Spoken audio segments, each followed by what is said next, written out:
وفروعهم شيء لله لهم الفاتحة. أعوذ بالله من الشيطان الرجيم. بسم الله الرحمن الرحيم. الحمد لله رب العالمين.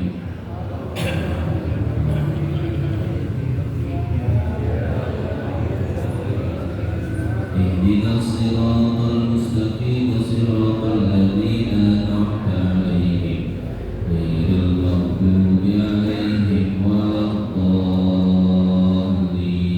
آمين. ثم إلى روح الآباء وإخوانه من الأنبياء والمرسلين وآل منهم والصحابة والقرابة والتابعين لهم بإحسان إلى يوم الدين. ثم إلى روح سيدنا المهاجر إلى الله أحمد بن عيسى وسيدنا الفقيه المقدم محمد بن علي البعلوي. ثم إلى روح جد الرباني شيخ عبد القادر الجيلاني ورسولهم وفروعهم. ثم إلى روح جد الأشخاص الحبيب بن عبد الرحمن الأقتصى بالراتب والشيخ علي بن عبد الله الراس وأصولهما وفروعهما. ثم إلى روح قطب الإرشاد وغوث العباد والبلاد الحبيب عبد الله بن عمرو الحداد والحبيب علي بن حسن الأطاس. ثم إلى روح الحبيب أحمد بن حسن الأطاس وأصولهم وفروعهم. ثم إلى روح أصحاب الرباط الحبيب عبد الرحمن المشهور والحبيب عبد الله بالمر الشاطري. ثم إلى روح الحبيب محمد مهدي ابن عبد الله بالمر الشاطري والحبيب أبي بكر بن عبد الله بالمر الشاطري. ثم إلى روح الحبيب حسن بن عبد الله بالمر الشاطري والحبيب سالم بن عبد الله بالمر الشاطري والحبيب عبد الله بن محمد بن علي بن شهاب وأصولهم وفروعهم. أن الله يغفر لهم ويرحمهم ويعلي درجاتهم في الجنة وينفعنا بأسرارهم وأموالهم وعروضهم ورفعاتهم في الدين والدنيا والآخرة. شيء لله لهم والفاتحة. أعوذ بالله من الشيطان الرجيم. بسم الله الرحمن الرحيم. الحمد لله رب العالمين الرحمن الرحيم مالك يوم الدين. إياك نعبد وإياك نستعين. اهدنا الصراط المستقيم صراط الذين أنعمت عليهم غير المغضوب عليهم ولا الضالين آمين. ثم إلى روح آبائنا وأمهاتنا وأجدادنا وجداتنا وإخواننا وأخواتنا وقراباتنا وجيراننا ومن أحسن إلينا ومن ظلمنا أو أسأنا إليه سيما والدينا وأستاذنا ومربنا وقدوتنا المرحوم المغفور له والمجاهد في سبيل الله شيخي حجي دراني حج ميمونة. ثم إلى روح المرحوم المغفور كي حجي محمد كي حجي محمد بن بن كي حجي دراني كي حجي دراني كي حجي دراني ورسوله وفروعه. ثم إلى روح sebutkan almarhum kita masing-masing.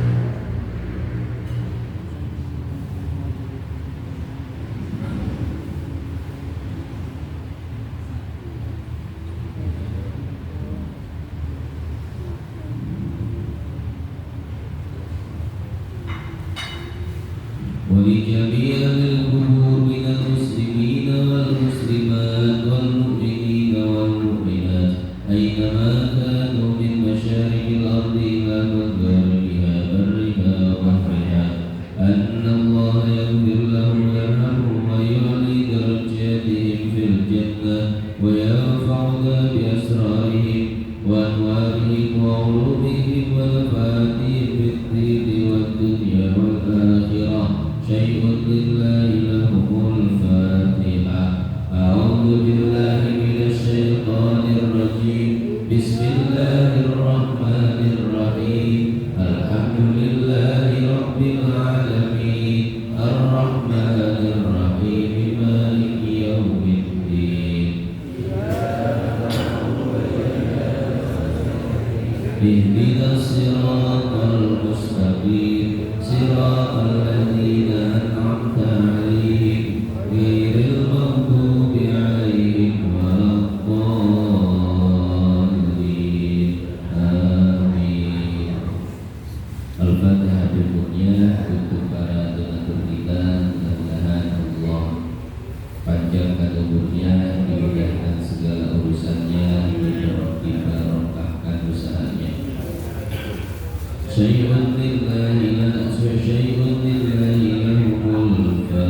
شيء لله لنا ولهم الفاتحة. أعوذ بالله من الشيطان الرجيم. بسم الله الرحمن الرحيم. الحمد لله رب العالمين الرحمن الرحيم مالك يوم الدين إياك نعبد وإياك نستعين اهدنا الصراط المستقيم غير المغضوب عليهم ولا الضالين.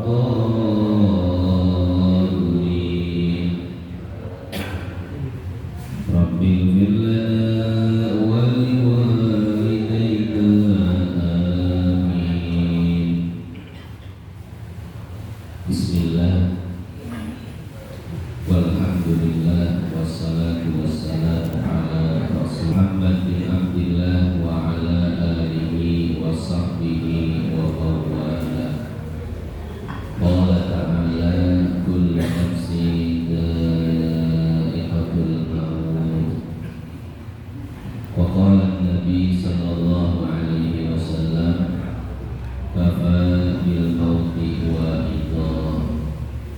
Wa qala Imam Syafi'i kam min sahihin mata min ghairi illati wa kam min sahihin ashahina min ad-dahri wa kam min sigarin yurtaja tul umrihim wa qad udkhilat ajsamuhum zulmat al-qabri. Yang saya hormati dan saya muliakan segenap hadirin jamaah Masjid Jami Babul Huda, wabil khusus Ketua Dewan Kemakmuran Masjid beserta seluruh jajaran pengurusnya, para orang tua, para tokoh, para sesepuh, wabil khusus orang tua kita Bapak Haji Sundara dan orang tua yang lainnya, bapak-bapak dan segenap kaum remaja yang mudah-mudahan dengan berkumpulnya kita di pagi hari yang mulia ini senantiasa Allah ampuni dosa-dosa kita, Allah panjangkan umur kita, Allah sehatkan badan kita, diberikannya kita istiqomah ibadah sehingga kita semua mati dalam keadaan husnul khatimah. Hadirin jamaah yang dimuliakan Allah, pada kesempatan kali ini kembali kita akan mengkaji kitab Syarhus Sudur yang dikarang oleh Al-Imam As-Suyuti rahimahullah. Qala al-musannif, pengarang kitab ini mengatakan, akhrajat Tabrani an Anasin anna Nabi sallallahu alaihi wasallam qala. Imam Tabrani mengeluarkan sebuah hadis dari Anas bin Malik bahwa Nabi sallallahu alaihi wasallam bersabda, man atahu malakul maut, barang siapa yang didatangi oleh malaikat maut, wa huwa ala wudu'in, dan dia dalam keadaan wudu, u'tiyas syahadah, maka dia akan diberikan mati syahid. Titik sampai situ hadisnya sangat pendek sekali. Hadirin jamaah yang dimuliakan Allah, pada kesempatan kali ini kita akan membahas tentang salah satu keadaan yang dapat menjadikan seseorang mati dalam keadaan syahid.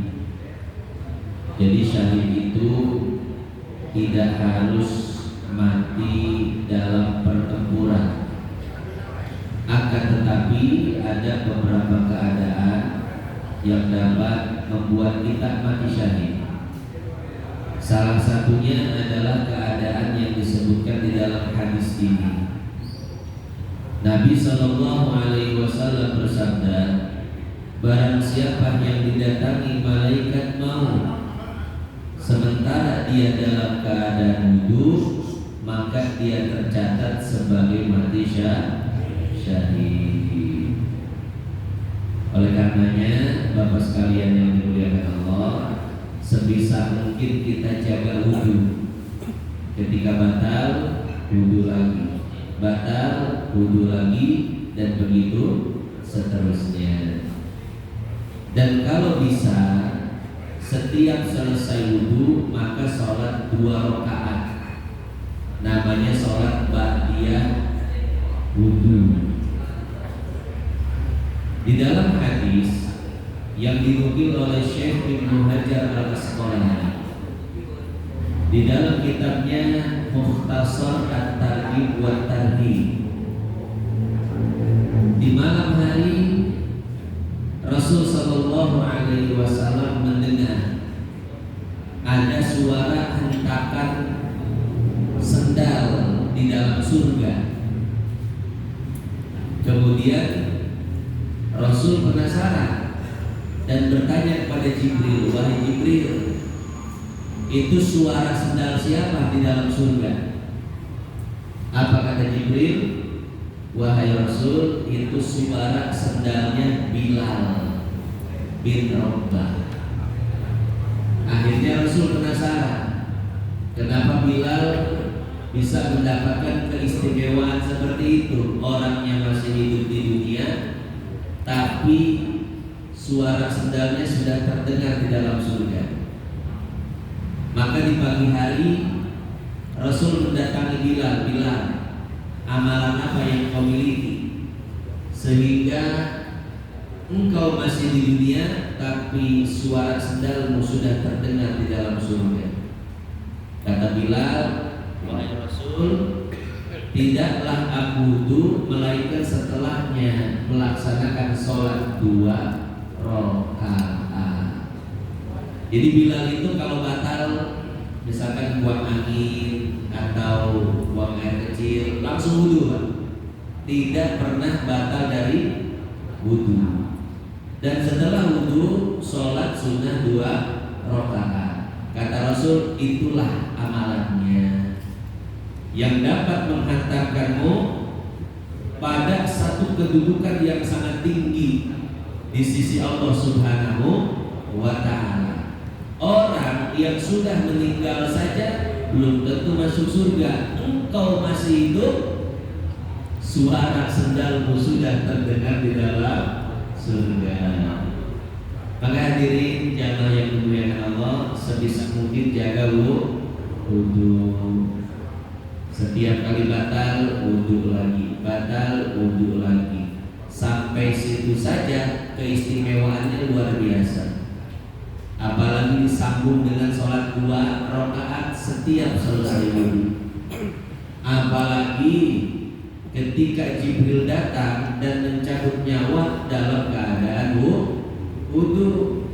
Kata Nabi, orang yang dicabut nyawanya dalam keadaan seperti itu, maka dia akan tercatat sebagai orang yang mati syahid. Hadirin jamaah yang dimuliakan Allah, sebetulnya mati syahid itu terbagi menjadi 3. Ada syahid dunia, ada syahid akhirat, dan ada syahid dunia akhirat. Yang pertama, syahid dunia. Siapakah orang yang dikatakan syahid dunia? Maka para ulama mengatakan orang yang dikatakan syahid dunia adalah orang yang wafat di dalam pertempuran melawan orang-orang kafir, tapi niatnya salah. Niatnya bukan karena Allah, akan tapi ingin mendapatkan sanjungan dan pujian dari manusia. Ingin dianggap pahlawan, ingin dianggap pemberani, ingin memiliki popularitas tinggi. Ada orang pergi ke Palestina, saya pengen jihad, tapi niatnya salah. Niatnya bukan karena Allah, kemudian dia mati, maka disebut syahid dunia saja. Artinya dia dianggap syahid hanya oleh manusia saja, dianggap pahlawan hanya oleh manusia saja, tapi di akhirat tidak mendapatkan pahala syahid. Bahkan di dalam hadis riwayat Muslim, juga riwayat Hakim, dan hadis ini dinukil oleh Syekh Ibnu Hajar Al-Haytami di dalam kitabnya Az-Zawajir an Iktirafil Kabair, ketika beliau menjelaskan dosa besar yang pertama, yaitu riya. Kalau ulama lain mengkategorikan riya ini dosa kecil, tapi Syekh Ibnu Hajar mengkategorikan riya ini sebagai dosa besar. Kemudian beliau mengutip sebuah hadis, di akhirat nanti ada orang yang mati syahid. Kemudian Allah tanya, wahai fulan, aku berikan keberanian engkau ketika di dunia, engkau gunakan untuk apa? Maka orang ini mengatakan, ya Rabb, ketika di dunia keberanian yang kau berikan aku gunakan untuk berperang melawan orang-orang kafir. Aku korbankan jiwaku, aku korbankan ragaku semata-mata untuk mendapatkan mati syahid. Apa kata Allah? Kadzabta, bohong. Aku tahu apa yang ada di dalam hatimu. Engkau jihad bukan karena aku. Engkau jihad bukan ingin meninggikan kalimat tauhid, tapi engkau jihad untuk mendapatkan pujian dan sanjungan dari manusia. Malaikat bawa orang ini masuk ke dalam neraka. Ketika itu orang-orang yang menyaksikan kaget. Orang yang mati syahid saja masih dipertanyakan oleh Allah, dan pada akhirnya dimasukkan ke dalam api neraka. Yang kedua, golongan para ulama, para kiai, para ustadz, para penceramah, para dai maju. Waduh, udah keringetan nih Pak. Ditanya, kiai, ulama, ketika di dunia aku berikan ilmu kepadamu, engkau gunakan untuk apa? Ada yang mengatakan, ya Rabb, kami gunakan untuk berdakwah, mengajarkan orang yang tidak bisa ngaji Quran jadi bisa ngaji, orang yang tidak tahu halal haram jadi tahu halal haram, orang yang tidak tahu tata cara ibadah jadi tahu tata cara ibadah, orang yang tidak tahu syariat jadi tahu syariat. Kami menggunakan ilmu untuk berdakwah di jalan. Apa kata Allah? Kadzabta, bohong. Aku tahu apa yang ada di dalam hatimu. Engkau berceramah ke sana kemari, engkau dakwah ke sana kemari. Aku tahu niatmu untuk mendapatkan popularitas dan mendapatkan kenikmatan duniawi. Malaikat seret orang ini masuk neraka. Yang lain tambah gerah. Kiai kita masuk neraka ini ya. Ustaz itu, bagaimana kita ya? Ya Allah, benar bisa. Orang kaya maju. Mana itu Pak Haji Sutara itu? Maju semua Pak. Itu ahli-ahli sedekah maju semua. Kalian, aku titipkan harta ketika di dunia, kalian gunakan untuk apa? Ya Rabb, kami gunakan harta yang kau berikan untuk bersedekah. Kami usaha, kami keluarkan zakatnya. Fakir miskin kami sejahterakan, yatim-yatim kami sekolahkan.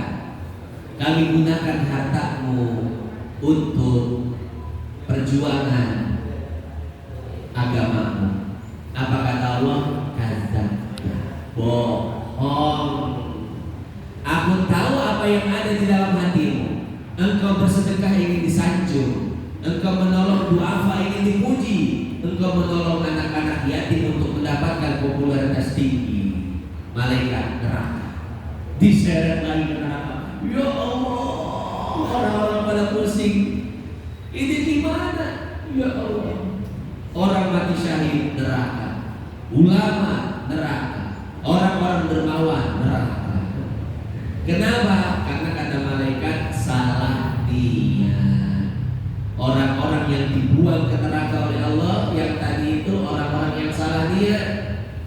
Adapun orang-orang yang lurus niatnya karena Allah, mati syahid surga, ulama surga, ahli sedekah surga, ahli ibadah surga. Masya Allah. Makanya jangan sampai salah niat, ya. Hadirin jamaah yang dimuliakan Allah. Jangankan yang lainnya, orang yang mati syahid saja ketika salah niat maka dimasukkan ke neraka. Dan itulah orang yang disebut dengan syahidun dunia. Disebut syahid cuma di dunia aja, dapat namanya, populernya cuma di dunia. Di akhirat tidak diakui oleh Allah Subhanahu wa ta'ala. Itu yang pertama, syahid dunia. Yang kedua ada syahid akhirat. Jadi di dunia ini dianggap orang biasa-biasa saja, tapi di akhirat mendapatkan pahala orang yang mati syahid. Imam Muslim di dalam sahihnya menukil sebuah hadis, kata Nabi, asyuhada'u khamsatun. Orang yang dianggap mati syahid ada 5. Yang pertama al-mat'un, orang yang mati karena terkena wabah virus ta'un. Kemarin kita corona berapa tahun tuh? Orang yang mati kena corona maka dia mati syahid. Cuman kalau beneran kena corona ya, kalau beneran kena coronanya, karena kebanyakan kemarin itu bukan kena corona tapi kena pikiran, ya, karena takut duluan akhirnya sakit ngedrop meninggal. Imam Ibnu Sina pernah melakukan sebuah penelitian. Ada 2 ekor domba. Satu domba kandangnya ditempatkan dengan kandang serigala, dan satu domba lagi kandangnya jauh dari kandang serigala. Diberi makan setiap hari.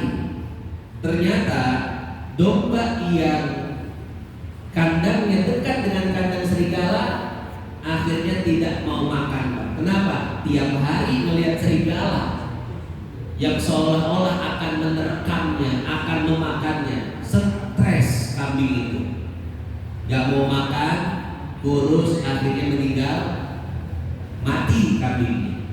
Beda dengan kambing yang tidak melihat serigala, makannya lahap, badannya gemuk, umurnya panjang. Dari sinilah Imam Ibnu Sina menyimpulkan bahwasanya pikiran sangat berpengaruh terhadap kesehatan.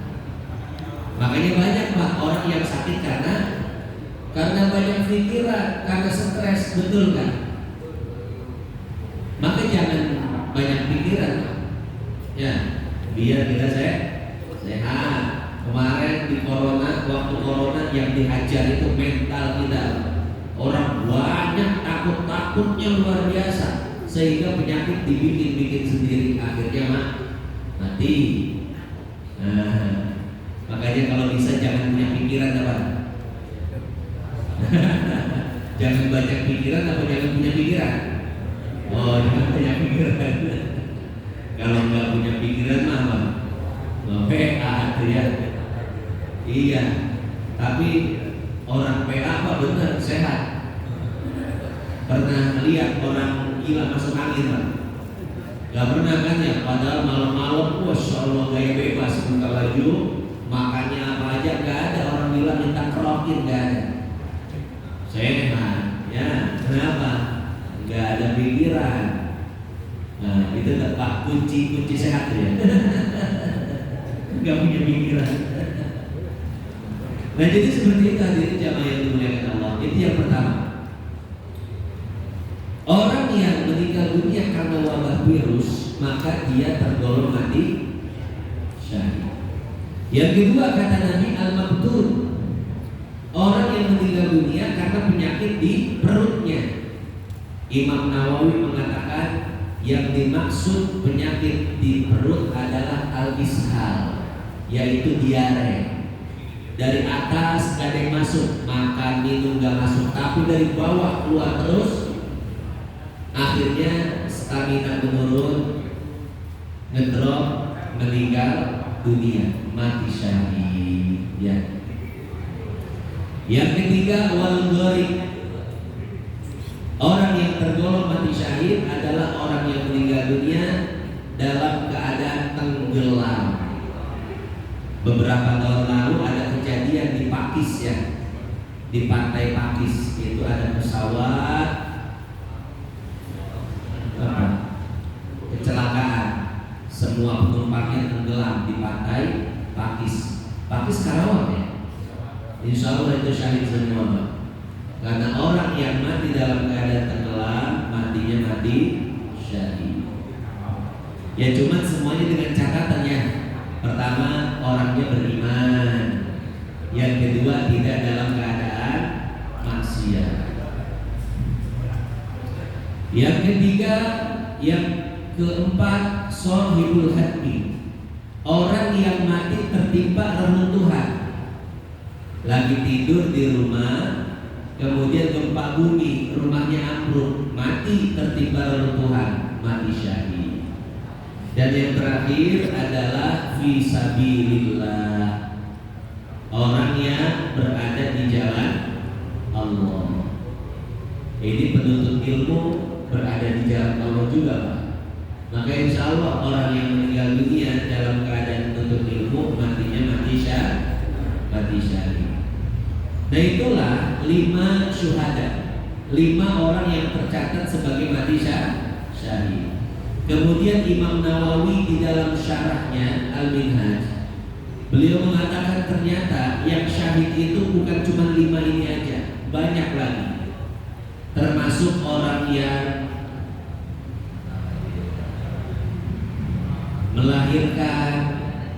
melahirkan ibunya meninggal dunia, mati syahid, menuntut ilmu mati syahid, dan masih banyak lagi.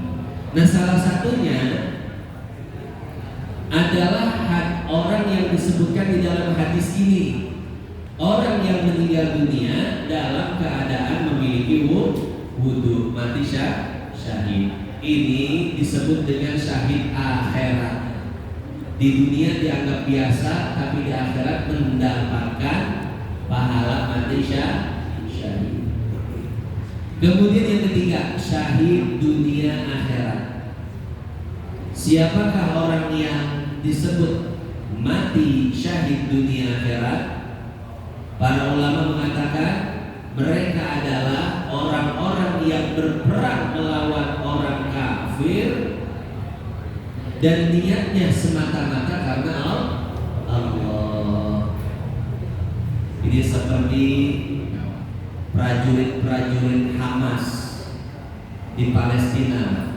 Ketika mereka mati, maka matinya mati syahid.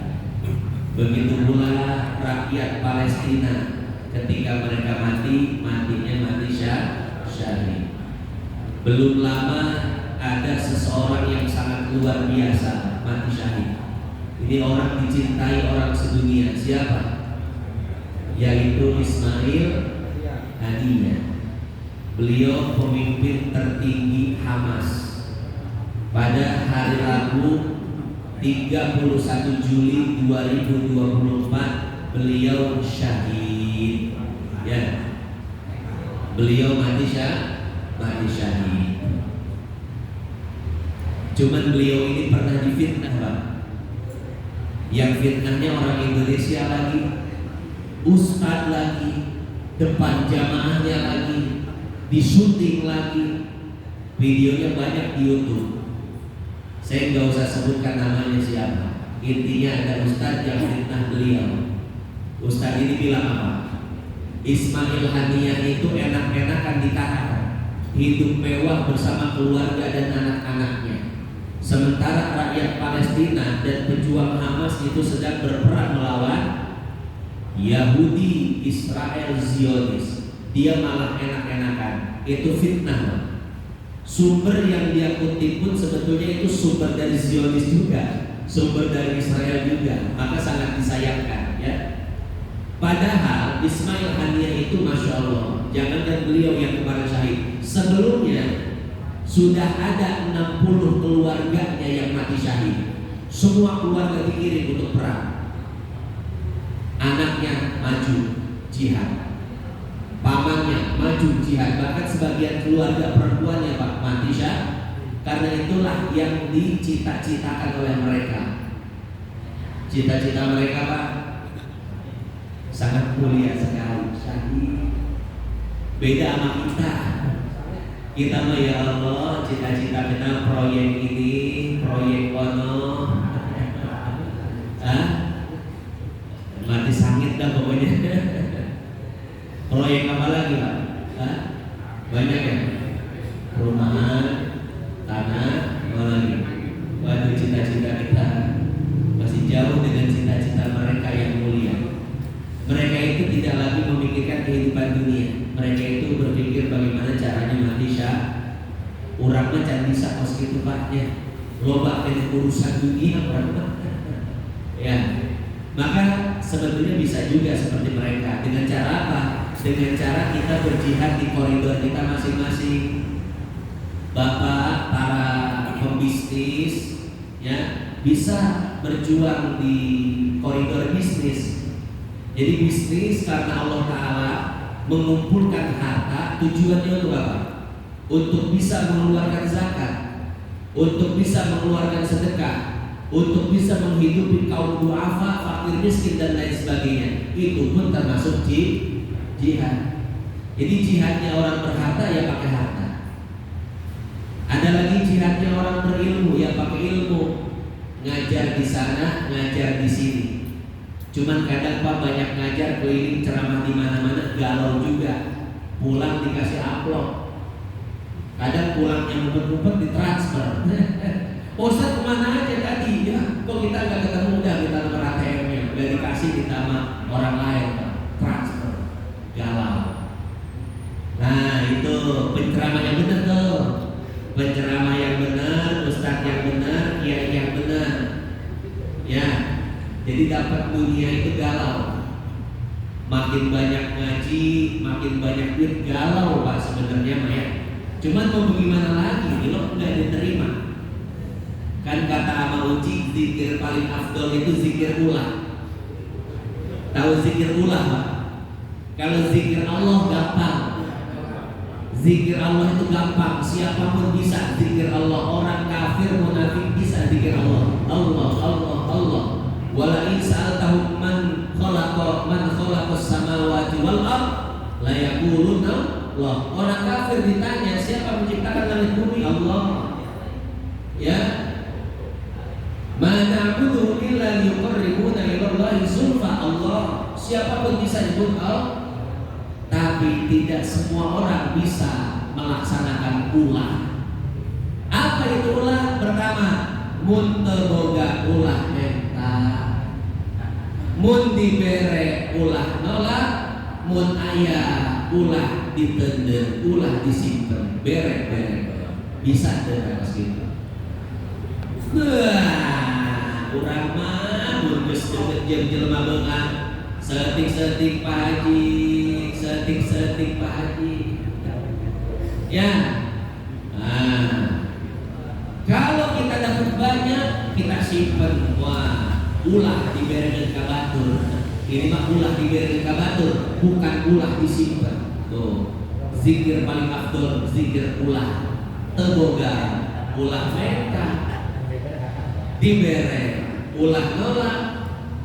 Ayah ulah disimpan, bere-bere, masya Allah berat zikir ulangnya. Nah jadi seperti itu. Bisa nggak Pak zikir ulang? Masya Allah luar biasa. Kalau kita bukan luar biasa, luar binasa.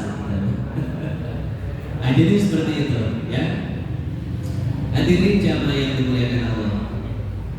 Tadi sampai mana itu? Sampai ulah. Sebelum ulah apa? Sebelum ulah. Sakit. Iya mati syahid, masya Allah. Ismail Haninya, ya. Nah, beliau dan para pejuang-pejuang di Palestina, ya, semuanya mati syahid. Orang Palestina itu Pak, ketika ada di perbatasan Mesir, kan perbatasan Mesir Rafah itu ditutup, ya, ditembok bahkan. Orang Palestina nggak minta bantuan sama orang Mesir ketika dibom oleh orang-orang Zionis. Mereka bilang apa? Bukan kirimkan makanan, bukan kirimkan bantuan, tapi kirimkan senjata. Kalau kalian tidak bisa membantu kami dengan senjata kalian, maka lemparkan senjata kalian kepada kami sini, biar kami sendiri yang akan perang. Masya Allah. Menurut mengganti, ya Allah, menawar kedengaran banyak ya Allah.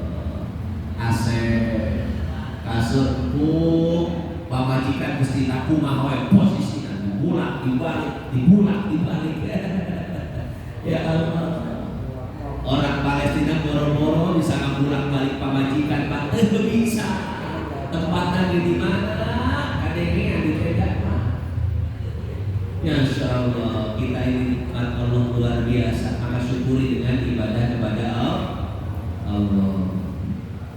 Hadirin jamaah yang dimuliakan Allah, ya, itu 3 orang yang mati syahid. Syahid dunia, syahid akhirat, syahid dunia akhirat. Ini mudah-mudahan kita termasuk salah satu yang 2. Kalau tidak syahid dunia akhirat, maka syahid akhirat saja. Amin ya Allah ya Rabbal alamin. Dan yang termasuk syahid akhirat yang paling gampang itu hadis ini Pak, ya, yaitu menjaga wudhu sehingga dicabut nyawanya oleh Israel dalam keadaan wudhu, maka tercatat sebagai orang yang mati syahid. Nabi mengatakan, man atahu malakul maut, siapa orang yang didatangi malaikat maut, yaitu Israel, untuk mencabut nyawanya, wa huwa ala wudu'in, sementara dia dalam keadaan memiliki wudhu, uqtiya syahada, maka dia akan tercatat sebagai orang yang mati syahid. Hadirin jamaah yang dimuliakan Allah, itu saja pembahasan hadis yang ada di dalam kitab Syarh Sudur pada kesempatan kali ini. Mudah-mudahan yang sedikit ini manfaat dan jadi tabungan kita di akhirat. Saya cukupkan pembahasannya sampai sini. Tentu pembahasan ini masih jauh dari kesempurnaan, maka untuk menyempurnakan saya buka sesi pertanyaan. Silakan. Terima kasih Pak Kiai atas pencerahannya. Barangkali jemaah yang bertanya punya makanan, silakan. Pak Jokowi, saya Pak Jokowi. Alhamdulillah, beliau kemarin sama. Beliau sekarang sudah Jokowi. Pokoknya saya kemana Pak Jokowi yang ada. Silakan yang tanya Pak.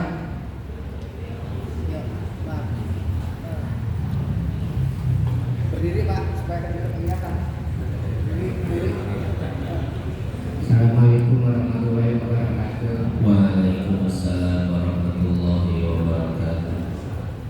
Mau saya tahu masalah sejarahnya supaya ikhlasnya itu gimana dari praktek memang ada di dalam, tetapi sejarah itu selalu ada di dalam wajib supaya tidak diterima secara benar ibadahnya itu dalam warahmatullahi wabarakatuh. Waalaikumsalam warahmatullahi wabarakatuh. Jadi pertama saya jelaskan dulu ya, dominasi jelaskan bagaimana caranya agar bisa ikhlas. Hadirin jamaah yang dimuliakan Allah. Jadi niat dalam ibadah ini ada yang niatnya murni karena Allah dan ada yang niatnya murni karena manusia. Dan ada yang campuran. Sebagiannya betul karena Allah, tapi sebagiannya ada karena manusia. Nah, orang yang ibadahnya murni semata-mata karena Allah, artinya 100% ikhlas karena Allah. Ini udah nggak perlu dipertanyakan lagi, ibadahnya pasti diterima. Dan yang kedua, ada orang yang ibadahnya murni karena manusia, 100% ikhlasnya karena manusia, bukan karena Allah. Ini murni tidak diterima oleh Allah. Yang jadi masalah adalah ketika di dalam hati ada dua niat. Sebagian niat karena Allah, sebagian karena manusia. Contohnya seperti apa? Contohnya kalau ibadah di rumah nggak semangat, ibadahnya ini pakai kaos oblong, ya, sarung, kaos oblong, pecian, udah begitu, ya. Tapi kalau di masjid, masya Allah, pakai koko, pakai gamis, ya, minyak wangi, aduh, ya, ini kan berarti beda nih cara ngadep Allahnya. Di rumah karena nggak dilihat orang, ya, apa adanya. Tapi begitu di masjid karena ada orang, apalagi ada orang yang diincar perhatiannya, waduh, ini beda dandanannya. Berarti kan di situ indikasi, Pak, betul nggak? Indikasi nggak? Indikasi bahwa ibadah di masjid ini bukan cuma ingin diperhatikan oleh Allah, tapi juga ingin diperhatikan oleh manusia. Nah, ini dibahas oleh Syekh Ibnu Hajar di dalam kitabnya Az-Zawajir an Iktirafil Kabair. Kata Syekh Ibnu Hajar begini, kalau seandainya yang mendominasi ikhlas karena Allah, maka ibadahnya tetap diterima oleh Allah Subhanahu wa taala. Misalkan niat karena Allahnya itu 80%, ada 20%-nya karena manusia, ya. Nah, maka niat seperti ini diterima oleh Allah Subhanahu wa taala. Kenapa? Karena yang mendominasi adalah niat ikhlas karena Allah, ya. Indikasinya begini, Pak, indikasinya yang mendominasi niat karena Allah, ya, ada manusia, tidak ada manusia, maka dia akan tetap beribadah. Ada yang melihat, tidak ada yang melihat, dia tetap ibadah. Cuma bedanya kalau ada yang melihat lebih semangat, dandanannya lebih rapi, lebih sempurna ibadahnya. Itu indikasinya, ya. Nah, yang kedua, kata Syekh Ibnu Hajar, kalau seandainya yang mendominasi, artinya niat kemanusiaannya itu lebih besar, yang mendominasi itu adalah karena manusianya, tapi karena Allahnya kecil sekali. Misalkan karena manusia, karena ingin dipujinya itu 80%, dan memang ada niat karena Allah cuma 20%, maka ibadah seperti ini tidak diterima oleh Allah, ya. Nah, jadi seperti itu, ya. Jadi kalau kita klasifikasikan ada 3. Pertama, murni karena manusia, kedua murni karena Allah, yang ketiga niat campuran itu, ya. Nah, sekarang bagaimana caranya agar kita ikhlas? Al-Imam Ibnul Mubarak, ini masih di dalam kitab Az-Zawajir, ya, karena Syekh Ibnu mengatakan seperti ini: tarkul amal li ajli riya'u, meninggalkan amal karena takut riya, itu adalah riya. Misalkan saya pengen sholat witir di masjid. Jadi habis sholat isya, sholat badiah, orang kan pada pulang. Nah, kita pengen witir di masjid. Cuma ada bisikan, takut riak. Kalau witirnya di masjid takut riak. Nah, kata Ibnu Mubarak, meninggalkan amal karena takut riak berarti itu riak. Artinya apa? Kalau memang amalnya karena Allah, kerjakan saja. Mau di masjid, mau di rumah pasti sama. Makanya jangan meninggalkan amal karena takut riak. Kita pengen sedekah nih, dalam hati ada bisikan, saya pengen sedekah. Tapi kemudian apa? Wah, banyak orang takut riak, akhirnya nggak jadi sedekah. Bahkan itu yang disebut riak. Maka kalau kita ingin beribadah, maka laksanakan walaupun di sana ada bisikan-bisikan takut riak. Mau sedekah, udah sedekah aja walaupun ada bisikan takut riak, sedekah. Kalau kita pengen ibadah, ibadah saja. Pengen sholat di masjid saja. Walaupun ada bisikan takut riak. Karena riak sesungguhnya, kata tadi Imam Ibnu Mubarak, meninggalkan amal ibadah karena riak itulah riak. Nah, artinya apa? Artinya begini, Pak. Artinya keikhlasan itu butuh dilatih. Bagaimana cara melatih ikhlas? Cara melatih ikhlas adalah dengan membiasakan diri beribadah di depan orang. Biasakan saja, Pak.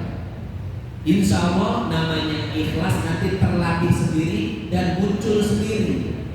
Mungkin barangkali ada sedikit perasaan ingin dipuji dan dilihat orang. Ya, pertama kali sedekah, pengen dilihat ada janda bening gitu, ada kelihatan. Cuman buntutnya 7, Pak Ustaz, 7. Buntutnya 7.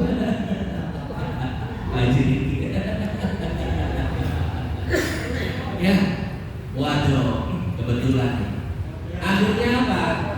Yang tadinya mau sedekah, wah takut riak nih, agak jangan, tetap sedekah. Ya, dibiasakan sedekah. Nanti yang namanya ikhlas itu muncul sendiri. Ya, biasakan sholat sunnah di masjid, ba'diyah, witirnya. Walaupun sholat sunnah itu sunnahnya di mana? Di rumah. Gak apa-apa, biasakan di masjid agar terbiasa. Itu dalam rangka memupuk keikhlasan. Nah, jadi keikhlasan itu akan muncul seiring dengan berjalannya waktu, Pak ya. Biasakan saja terus ibadah, nanti akan terbiasa ya ikhlas. Jadi itu riadoh dan latihan.